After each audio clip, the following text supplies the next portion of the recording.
அந்த பட்டியலில் வந்து இரண்டாவது இடத்துல விஜய் பிடிச்சிருக்காரு. தேர்தலே சந்திக்காத ஒரு கட்சி இரண்டாவது இடத்தை பிடிச்சிருக்காரு. மக்கள் மத்தியில் ஆதரவு அதிகரிச்சுன்னு பார்க்கலாம்.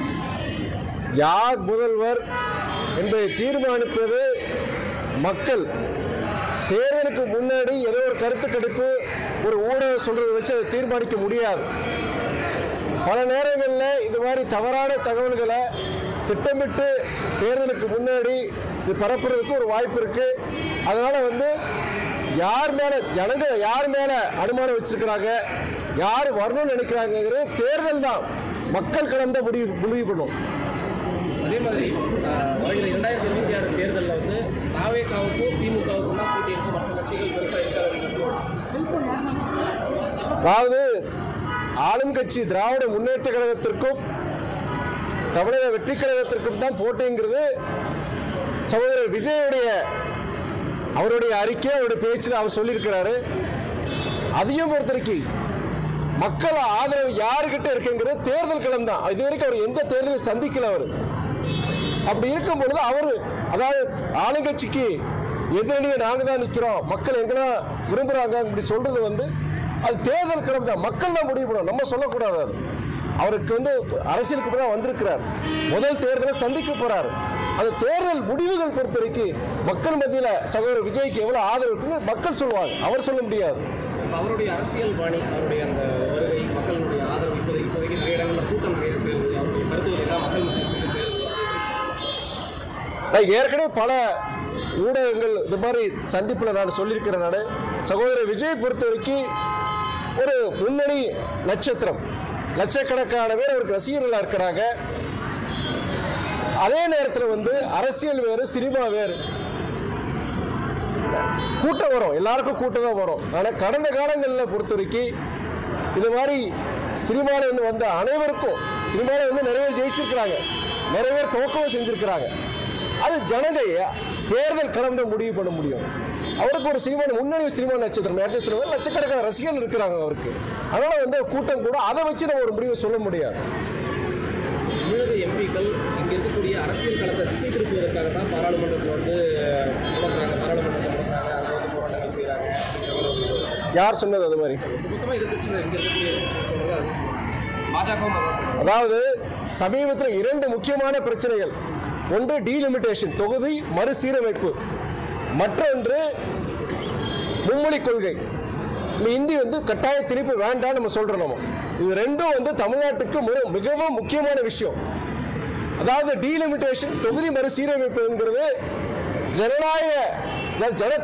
ஜனத்தொகை பாப்புலேஷன் பேஸ்டா இருக்குன்னு சொல்லிட்டு பாஜக தலைவர்கள் சொல்லியிருக்கிறாங்க. அவர் அமித்ஷா என்ன சொல்லியிருக்கிறாருன்னா டீலிமிட்டேஷன் வந்து டீலிமிட்டேஷனால தமிழ்நாட்டுக்கு இருக்கிற எண்ணிக்கை 39 தொகுதிகள் எண்ணிக்கை குறையாதுன்னு சொல்லியிருக்கிறார்.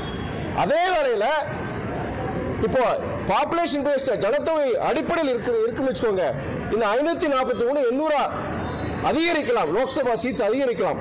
அப்படி அதிகரிக்கும் பொழுது தமிழ்நாடுடைய பங்கு இன்னைக்கு 39 சீட் இருக்கு, நமக்கு லோக்சபா சீட்ஸ் இருக்கு.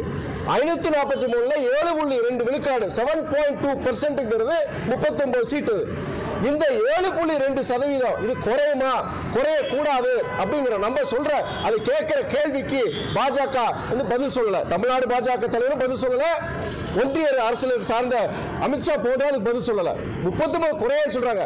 யூபி, உத்தரப்பிரதேஷ், ராஜஸ்தான், பீகார் போன்ற வட மாநிலங்களுக்கு அதிக ஜனத்தொகை கூடி இருக்கு, 2 மடங்கு கூடி இருக்கு கடந்த 40-50 வருஷத்துல.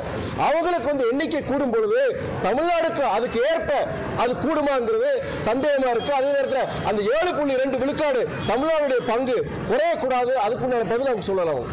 அது முக்கியமானது. ஏற்கனவே உங்களுக்கு தெரியும், இன்னைக்கு தமிழ்நாடு, கேரளம் போன்ற தென் மாநிலங்களுக்கு ஆதரவே எங்களுக்கு தேவையில்லை, உங்களுக்கு நான் எதையும் எனக்கு செய்ய மாட்டோம், உங்களுக்கு உண்டான திட்டங்கள், உங்களுக்கு உண்டான நிதி நாங்கள் கொடுக்க மாட்டோங்கிற முடிவில் அவங்க இருக்கிறாங்க.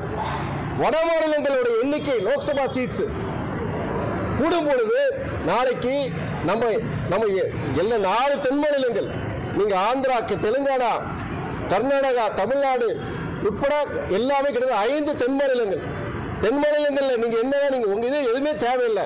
வடலா மாநிலங்களில் நாங்கள் ஜெயிக்கிறத வச்சுக்கிட்டு நாங்கள் அரசாங்கம் வைப்போம், நாங்கள் இஷ்டத்துக்கு நாங்கள் சட்டங்களை கொண்டு வருவோம். உங்களுக்கு தமிழ்நாட்டுக்கு தென் மாநிலத்துக்கு தேவையான திட்டங்கள் நிதிகள் எதுவும் நாங்கள் கொடுக்க மாட்டோங்கிற ஒரு நிலைப்பாடோடு இருக்கலாம். இது முக்கியமான பிரச்சனை. அதுதான் நாங்கள் பேசிட்டு இருக்கோம். நாங்கள் அதுக்கு எதிர்ப்பு தெரிவிச்சிருக்கோம். அதே மாதிரி நம்மளுடைய தமிழ்நாடு பொறுத்த வரைக்கும் இருமொழி கொள்கை. நம்ம ஹிந்திக்கு எதிரி கிடையாது. நம்ம எந்த மொழி வேணா யார் வேணா கத்துக்கலாம் நம்ம சொல்றோமோ, அதே வேளையில கட்டாய திணிப்பு இருக்கக்கூடாதுன்னு சொல்றோமோ. உதாரணம் பொறுத்த வரைக்கும் நீங்க மும்மொழி கொள்கைன்னு சொல்றாங்க, மூன்றாவது மொழி இந்திய மொழியா இருக்குன்னு சொல்றாங்க. அவங்க நாங்க சொல்றது மூன்றாவது மொழி எந்த மொழியோட இருக்கட்டுமே, ஃபாரின் லாங்குவேஜஸ் இருக்கட்டுமே. இன்னைக்கு நம்ம நம்முடைய பாரத பிரதமர் என்ன சொல்றாரு, நம்முடைய 5வது, அதாவது இந்தியாவை பொறுத்த வரைக்கும் ஃபிஃப்த் லார்ஜஸ்ட் எக்கானமி இருக்கணும். நம்ம இன்னைக்கு பொருளாதாரத்தில் 5வது இதில் இருக்கணும். அது 3வது கொண்டு வர போறோம்னு சொல்றோம். நம்ம மேக் இன் இந்தியா பத்தி பேசுறோம், குளோபலைசேஷன் பத்தி பேசுறோம். அப்போ நம்முடைய இந்திய இளைஞர்கள் மாணவர்கள் பொறுத்த வரைக்கும் ஒரு 3வது மொழி வெளிநாட்டு மொழியாக கூட இருக்கலாம். ஆனா அவங்க 3வது மொழி இந்திய மொழி தான் இருக்கணும்னு சொல்லும் பொழுது ஒரு தமிழ் மாணவன் அவன் மலையாளத்தையோ தெலுங்கையோ இல்ல கன்னட மொழியை கத்துக்க போறது ஒரு வழி இல்லாம அவன் ஹிந்தி மொழியை ஏற்றக்கூடிய நிர்பந்தம் உருவாகலாம். அதே நேரத்தில் உங்களுக்கு சொல்றதுனால பிராக்டிக்கல் பாசிபிளும் கிடையாது. 3வது மொழி எந்த மொழியா இருக்குன்னு சொல்லும் பொழுது ஒரு பள்ளியில பொறுத்த வரைக்கும் ஒரு கிட்டத்தட்ட எல்லாருமே சேர்ந்து ஆளுக்கு ஒரு இந்திய மொழியை சொல்றாங்க வச்சுக்கோங்க, அத்தனை வாதியங்கள் வைக்க முடியுமா? வட மாநிலங்கள்ல அவங்க ஒரு மொழிக்கு மேல கத்துக்க மாட்டேங்கிறாங்க. ஹிந்தி மொழியை தவிர அவங்க ஆங்கிலம் கூட தெரிய மாட்டேங்குது. அதே மாதிரி வட மாநிலங்களை பொறுத்த வரைக்கும் அவங்க என்ன பிரச்சாரம் பண்றாங்கன்னா, குறிப்பா நம்முடைய அமைச்சர் அவர் என்ன சொல்றாருன்னா, ஆங்கிலமே தேவையில்லைன்னு சொல்றாரு. English is an alien language, it should be wiped out from the country. நாட்டை விட்டு இந்தியா ஆங்கிலத்தை எடுக்கணும்னு சொல்லிட்டு இருக்கிறாரு. ஆனா இங்க அது பேசுறது கிடையாது. 3வது மொழி எந்த மொழி வரை கத்துக்கிட்ட சொல்றாங்க இல்லையா, நம்ம அண்ணாமலை சொல்றாரு 3வது மொழி கத்துக்கிறது இன்னொரு மொழி கத்துக்கிட்ட குழந்தைங்களுக்கு நல்லதுன்னு. ஆங்கிலமே கூடாதுன்னு சொல்றாங்க. ஆங்கிலம் நாட்டுக்கு தேவை இல்லைன்னு சொல்றாங்க.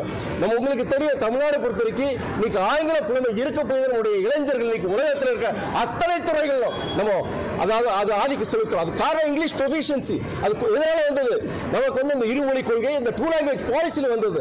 ஆனா அவன் ஆங்கிலமே இருக்கக்கூடாதுன்னு சொல்றாங்க. அப்ப அவங்க என்ன அதாவது மொழி பிரச்சனையை ஒரு அரசியலாக்குறது பாஜக தவிர நம்முடைய தமிழ்நாட்டு கட்சிகள் கிடையாது. இதுல திமுக அதிமுக தமிழ்நாட்டில் அத்தனை இயக்கங்களும் பாஜக தவிர நம்ம இருமொழி கொள்கையை வேணும்னு சொல்றாங்க.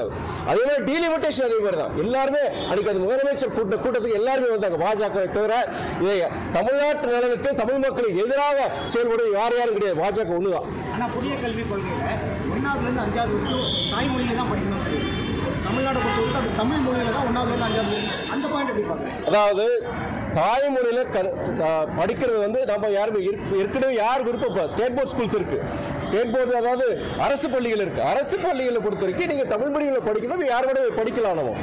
ஆனா பெரும்பான்மை என்ன இருக்குன்னா, இன்னைக்கு கிராமத்து உங்களுக்கு எல்லாருக்கும் தெரியும், நீங்க கோவை இந்த கொங்கு மண்டலமா இருக்கட்டும் இல்ல எங்க ஏரியா தென் மண்டலமா இருக்கட்டும், இன்னைக்கு கிராமங்கள்லயே பொறுத்த வரைக்கும் அவங்கவுங்க வசதிக்கு முடிஞ்ச வரைக்கும் பசங்களை இங்கிலீஷ் மீடியம் ஸ்கூல்ல படிக்க வைக்கிறாங்க. தமிழ் மீடியம் இருந்தாலுமே ஆங்கில மீடியம் வாய்ப்பு இருப்பா கடையில வாங்கி கூட பிள்ளைங்க இங்கிலீஷ் மீடியம் பக்கத்து ஊர்ல இருக்க இங்கிலீஷ் மீடியம் ஸ்கூல்ல படிக்க வைக்கிறாங்க. இங்க அதான் சொல்றாங்க, மொழிங்கிறது அது மாணவர்கள் தீர்மானிக்கணும், மாணவர்களுடைய பெற்றோர்கள் தீர்மானிக்கணும், அரசியல் சக்திகள் தீர்மானிக்க கூடாது. சிபிஎஸ்இ பள்ளிகள்ல தான் அட்மிஷன்ஸ் அதிகமாயிட்டு இருக்கு. அதே நேரத்தில் சிபிஎஸ்இ பள்ளிகளுடைய எண்ணிக்கை அதிகமாயிட்டு இருக்கு, அரசு பள்ளிகளுடைய எண்ணிக்கை. அதாவது சிபிஎஸ்இ இதுல என்னன்னா ஆட்சியாளர்கள் தான் இந்த இருமொழி கொள்கைக்கு வேணும் அப்படின்றாங்க, மக்கள் மத்தியில் மும்மொழி கொள்கை தேவை அப்படின்றாங்க அப்படின்னு சிபிஎஸ்இ பள்ளியோட என்ன ரீசனை சொல்லிடுறாரு. நீட் ஒரு 4 வருஷத்துக்கு முன்னாடி நீட் வரும்போது முதல்ல வரும்போது அதாவது நீட் சிபிஎஸ்இ பேஸ்ட் சிலபஸாக இருந்தது. சிபிஎஸ்இ பேஸ்ட் சிலபஸ் இருக்கும்போது அதில் படித்த பிள்ளைங்களுக்கு நீட்டில் பாசிங் பர்சன்டேஜ் ஜாஸ்தியாக இருந்தது. அப்போ எல்லாருமே என்னன்னா அப்போ சிபிஎஸ்சிக்கு போனால் நம்ம நீட்டில் பாஸ் பண்ணலாம் அப்படிங்கிற ஒரு இது வந்தது. ஆனால் அதுக்கப்புறம் நம்ம இருக்கிற மெட்ரிகுலேஷன் இருக்கட்டும், நம்ம ஸ்டேட் போர்ட் சிலபஸோ கிட்டத்தட்ட சிபிஎஸ்சி ஈக்குவலாக அப்கிரேட் பண்ணிட்டாங்க. இப்போ கிட்டத்தட்ட 2 சிலபஸ் ஈக்குவலாக இருக்கு. அப்போ அந்த ஒரு காரணத்தில் நிறைய பேர் சிபிஎஸ்சிக்கு மைக்ரேட் பண்ணாங்க. அப்போ அது குறைஞ்சிருக்கு. ஆனால் 100 நாள் வேலை வாய்ப்பு திட்டத்தில் தமிழகத்துக்கு தான் அதிக நிதி ஒதுக்கப்பட்டிருக்கிறதாகவும் 4000 கோடி அதில் ஊழல் நடந்திருக்கிறதுனால அதை யூட்டிலைஸ் பண்ணுறதுக்காக சொல்கிறாங்க. அதாவது 100 நாள் வேலை திட்டம்ங்கிறது அதாவது அது டிமாண்ட் பேஸ்ட். அது நம்ம தமிழக அரசாங்கம் நம்ம அதெல்லாம் முன்னுக்கூட கொடுக்குறாங்க. அவங்க அந்த 100 நாள் திட்டத்தோட சட்டம் என்ன சொல்லுதுன்னா, வேலை கேட்டு 15 நாட்களுக்குள்ள அந்த வேலை நம்ம கொடுக்கணும். அதே நேரத்தில் வேலை செஞ்சதுக்கு அப்புறம் வேலை செஞ்சு 15 நாட்களுக்குள்ள அது சம்பளம் கொடுக்குறது அந்த 100 நாள் சட்டமே சொல்லுது. அப்படி இருக்கும் பொழுது தமிழ்நாடு மாத்திரம் கிடையாதுங்க, பொதுவாக நான் சொல்றேன் இந்தியா முழுவதும், இதை வட மாநிலம் சேர்த்தே நான் சொல்றேன். இந்த 100 நாள் திட்டத்துக்கு உண்டான நிதியை குறைச்சு ஒரு காலகட்டத்தில் அது 100 நாள் திட்டத்தை எடுக்கணுங்கிறது மத்திய ஒன்றிய அரசுடைய திட்டம். போன வருஷம் இந்த வருஷம் 2024-25க்கு 86,000 கோடி ஒதுக்கினது ஒன்றிய அரசு ஒதுக்குறாங்க. ஆனா இப்பவே பாத்தீங்கன்னா ஜனவரி பிப்ரவரியிலே கிட்டத்தட்ட டெபிசிட் 10,000 கோடிக்கு மேல டெபிசிட் இருந்தது, பற்றாக்குறை இருந்தது. இப்போ அடுத்த வருஷத்துக்கு எவ்வளவு ஒதுக்கி இருக்கிறாங்க? 2025-26க்கும் அதே 86,000 கோடி தான் ஒன்றிய அரசு ஒதுக்கி இருக்காங்க. நாங்களும் அதான் சொல்றோம், ஏற்கனவே இந்த வருஷம் பற்றாக்குறை இருக்கும் பொழுது வருகிற ஆண்டும் ஏன் நீங்க அதே 86,000 கோடி ஏன் நிதியை நீங்க கம்மியா ஒதுக்குறீங்க அப்படின்னு சொல்லிட்டு நாங்க கேட்கிறோம். நம்ம மாத்திரம் கேட்கல, நீங்க பாஜக ஆள்கின்ற மாநிலம் கூட அதே பிரச்சனை இருக்கு. அவங்க வந்து மகாத்மா காந்தி பேர்ல இருக்க இந்த திட்டம் இருக்கக்கூடாதுன்னு நினைக்கிறாங்க. இந்த 100 நாள் வேலை திட்டமே தேவையில்லை, இந்த திட்டம் தேவையில்லைன்னு நினைச்சு ஒன்றிய அரசு அது பாலிசி பேஸ்டாவே அவங்க இதுக்கு வந்து எதிர்ப்பாக இருக்கிறாங்க அவங்க. அதனால வந்து தமிழ்நாடு மாத்திரம் கிடையாது, இந்தியா முழுவதும் 100 நாள் வேலை திட்டத்துக்கு நிதி அவங்க கொடுக்கறது கிடையாது. நான் கிராமங்களுக்கு போகும்போது ஒவ்வொரு கிராமங்கள் கன்னியாகுமரியிலிருந்து நம்ம சென்னை வரைக்கும் பல கிராமங்களுக்கு போகும்போது கடந்த 4 வருஷமா அரசியலுக்கு வந்திருக்கிறார். கிராமங்களுக்கு போகும்போது சாதாரண ஜனங்கள் ரொம்ப, அதாவது குறிப்பா பெண்கள், அவங்க கேட்கிற ஒரே கேள்வி, ஐயா இந்த 100 நாள் வேலை திட்டம் வருஷத்துக்கு வருஷம் எங்களுக்கு குறைஞ்சிட்டு இருக்கியா? போன வருஷம் எங்களுக்கு 70 கிடைச்சது, இப்போ இந்த புத்த வருஷம் 50 கிடைச்சது. ஆனா போக பாத்தீங்கன்னா இதனால எங்களுக்கு கட்டுப்படி ஆக மாட்டேங்குது. இதை நம்பிதான் நான் சொல்றது வந்து என்னன்னா, சில ஒரு வாதம் இருக்கு. என்ன வாதம்னா, 100 நாள் திட்டத்தினால வந்து விவசாயத்துக்கு வேலை ஆட்கள் கிடைக்க மாட்டேங்கிறாங்க. நான் சில மாவட்டங்கள் போகும், குறிப்பா ராம்நாத் மாவட்டம் சில வறட்சியான மாவட்டங்கள் போகும்போது வானம் பார்த்து போகும், விவசாயம் கிடையாது, தொழிற்சாலைகள் கிடையாது. அங்க ஒரு 100 நாள் திட்டத்தை வச்சு பல வீடுகளுக்கு அடுப்பு எரியுது. அந்த மாதிரி கிராமங்களுக்கு போகும்போது அது பெண்களுடைய கவலை. அது நான் 4 வருஷம் பல இடங்கள் இது பண்ணியிருக்கேன், நானும் பல இடங்களில் பேசியிருக்கிறேன். நான் நன்றி.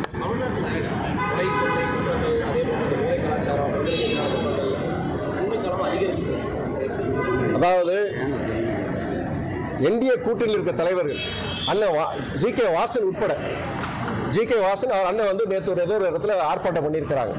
அவர் சொல்லும்போது என்ன சொல்லியிருக்கிறாருன்னா, எங்க தமிழ்நாட்டில் வந்து குற்றச்செயல்கள் ஜாஸ்தியா இருக்குன்னு சொல்லியிருக்கிறார். அவர் டெல்லியில் இருக்கிறார். டெல்லியில் இருக்கும்போது அண்ணன் வந்து டெய்லி பேப்பர் படிப்பார், கண்டிப்பாக படிப்பார். அவர் படிக்கும் பொழுது நான் டெல்லியில் எம்பி ஆன பேர் சொல்றேன், ஒவ்வொரு நாளும் ஹிந்துவா இருக்கும், டைம்ஸ் ஆஃப் இந்தியா எந்த இதை எடுத்துறாங்க, ஒரு நாளைக்கு குறைஞ்சபட்சம் ஒரு இடத்துல ஒரு குண்டு வெடிப்பு இருக்கும், துப்பாக்கி சூடு. பாம்பேல இருந்து 20 வருஷத்துக்கு முன்னாடி கேங்ஸ்டரிசம் இன்னைக்கு டெல்லியில் இருக்கு. டெல்லி தலைநகர் யார் கட்டுப்பாடு இருக்கு? ஒன்றிய அரசு கட்டுப்பாடு இருக்கு. இது கூட ஆம் ஆத்மி கட்சி இருந்தாலுமே காவல்துறை சட்டம் ஒழுங்கு பொறுத்த வரைக்கும் அது ஒன்றிய அரசோட கட்டுப்பாடுல இருந்தது. இன்னைக்கு அந்த டெல்லியோட ஆட்சி அவங்க தான் இருக்கு. ஆனா கடந்த 10 வருஷத்துல அந்த டெல்லியோடைய இன்னைக்கு நம்முடைய தலைநகர் பெண்களுக்கு பாதுகாப்பு கிடையாது, பள்ளிகளுக்கு போற பிள்ளைகளுக்கு பாதுகாப்பு கிடையாது. நாளொரு பொழுதும் குண்டு வெடிப்பு, துப்பாக்கி சூடு டெல்லி நடக்குது. அதான் அவங்க ஒழுங்கு செய்ய முடியல, மற்ற மாநிலம் சொல்ல வந்துட்டாங்க. நன்றி. தமிழ்நாடு பாருங்க, நம்ம ஒரு வளரும் நாடு, தமிழ்நாடுலையும் குற்றங்கள் நடக்க செய்து எங்களை போன்ற கூட்டணியில் இருக்கிற கட்சிகளோ அது போன்ற சம்பவம் நடக்கும் போது கண்டிப்பா இதை வந்து இரும்புக்குறம் கொண்டு இதை ஒடுக்க வேண்டும் நாங்கள் சொல்றோம். சில நேரங்களில் வந்து அது தொய்வு இருக்கும் போது எங்களுடைய தலைவர் வைகோ பலமுறை அறிக்கையில் கொடுத்திருக்கிறாரு, முதலமைச்சருக்கு சொல்லியிருக்கிறார். இல்லைன்னு நம்ம சொல்ல முடியாது, நடக்கதான் செய்யுது. ஆனா நம்ம எல்லாரும் டெவலப்பிங் எக்கானமி, நீங்க வளர்ந்த நாடுகள், நீங்க பத்திரிகை நண்பர், நீங்க வளர்ந்த அமெரிக்கா, ஐரோப்பா போன்ற நாடுகளிலே குற்றச்செயல் நடந்துட்டு தான் இருக்கு. குற்றச்செயல்கள் வந்து அது வளரும் நாடுகள் இருக்கதான் செய்யும். ஆனா அதுக்குள்ள நடவடிக்கை எடுக்கிறாங்களா, காவல்துறை எடுக்கிறாங்களா? அது எடுக்கிறாங்க. அதுல எங்களுக்கு தொடர்ந்து அதிகரிச்சுட்டு இருக்கு. அதாவது நீங்க நேஷனல் நான் சொல்றது விட்டுருங்க, நேஷனல் கிரைம் ரெக்கார்ட்ஸ் பியூரோ போங்க, அது ஒன்றிய அரசு சார்ந்த ஸ்தாபனம். நேஷனல் கிரைம் ரெக்கார்ட்ஸ் பியூரோ, அதுல புள்ளி விவரங்கள் பாருங்க, எந்த மாநிலம் எந்த தலைநகர், இப்போ சென்னையில குற்றங்கள் எவ்வளவு நடக்குது, கல்கட்டால எவ்வளவு நடக்குது, டெல்லியில எவ்வளவு நடக்குது, மும்பைல எவ்வளவு நடக்குது, நீங்க அதுல பாருங்க. அதே நேரம் மாநில வாரியா பாருங்க, பெண்களுக்கு எதிரான குற்றங்கள் எவ்வளவு இங்க நடக்குது. அதுல பார்த்தீங்கன்னா அதிகமா குற்றங்கள் நடக்கிறது பாஜக ஆள்கின்ற உத்தரப்பிரதேஷ், பீகார், ராஜஸ்தான் போன்ற மாநிலங்கள் தான் இங்க நடக்குது. இங்க சொல்லல, ஆனா நீங்க சொல்றீங்களா ஜாஸ்தி அதிகமாயிட்டு போயிட்டு சொல்றீங்க, அதுக்கு நான் விளக்கம் கொடுத்தேன். இங்க இருக்கு, இல்ல மறுக்கல, நான் அதுக்கு நடவடிக்கை எடுக்கிறாங்க. அதுக்கு நாங்க எதிர்கட்சி தலைவர், கூட இருக்க கூட்டணி கட்சி தலைவர், நாங்க சொல்லிட்டு தான் இருக்கிறோம். அரசு ஊழியர்கள் வந்துட்டு தமிழ்நாடு அரசு வாக்குறுதியான பழைய ஊதியம் அது எங்களுக்கும் பழைய ஓய்வூதிய திட்டத்தை செயல்படுத்தின எங்களுடைய கோரிக்கை. அது இனியும் காலம் தாழ்த்தக்கூடாது என போன்ற சென்ற தேர்தல் அறிக்கையில் தேர்தல் பொறுத்தவரைக்கும் பிரச்சாரம் பண்ணும்போது நம்மளும் அதை சொன்னோமோ, அது மாநில அரசு பொறுத்தவரைக்கும் இனியும் காலம் தாழ்த்தாமல் அந்த அரசு ஊழியர்களுடைய கோரிக்கை, நியாயமான கோரிக்கையில் அவங்க நிறைவேற்ற வேண்டும்.